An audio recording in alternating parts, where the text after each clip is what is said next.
Tell me Right. about some of the challenges that you encountered in the early days of the business. That everybody goes through various challenges in the beginning, things that they Yeah. perhaps didn't anticipate. Yeah.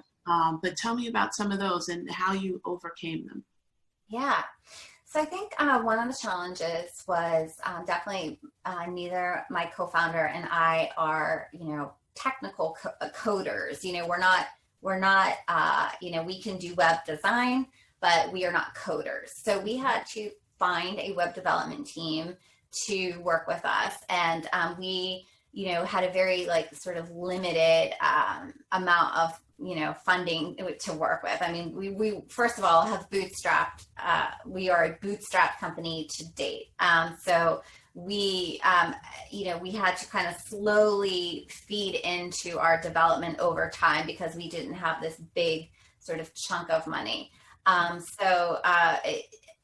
then finding this team, I think that for anybody that has a vision and that wants to build a new platform, whether it's an app or, a desktop, that you have to, know that it's not going to be perfect at first. And So I true. think, So many people make that mistake where they try and get everything so perfect, and it's never going to be perfect. It's never going to look like in your head what you think it should look like. right, right. And so, and even with like, if you have to work with a web team because you're not a coder, they might promise you that they're going to build this vision, but in fact, they might not be able to. So we were about 75% through the development, and they had run into an obstacle where that they just could not figure out the technology. So we had to find another web development team, and it delayed us. I mean, this whole thing took, like 2 years. So number one, when I say you have to be ready to be in the long haul of something, like you really have to be ready for that. I mean, oftentimes it's like working side jobs. Like you don't just like abandon your 9 to 5 or abandon, you have to have a plan that's going to sustain you for a long time. And be willing to know that you might run into challenges, but don't let those challenges stop you from moving forward.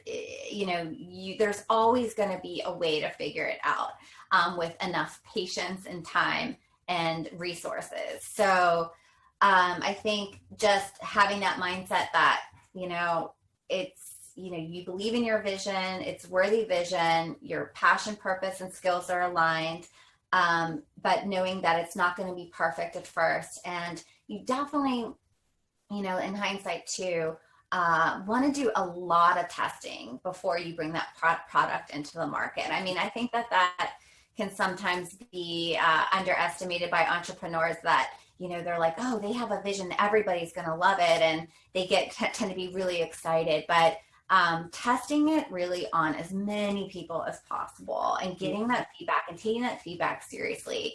I think it's a step that cannot be underestimated. And in hindsight, we wish that we had done more testing because we're actually going through some pivots now that maybe could have been prevented with more testing. So I think that is part of the journey. You're always going to have to make pivots, and you just have to get over that idea of perfection and know that you're working towards your bigger plan and purpose. And if you're truly guided by that, that gives you the longevity that you need to get to your dream. Agreed. I mean, it's always going to take longer than what you think it's going to take. It's never going to be the perfect way you anticipate it's going to look like, but it's about making progress and not striving for perfection. That's really the 100%. key part of it. No, It really absolutely. is. Yeah, it's so easy to get caught up in that, but yeah.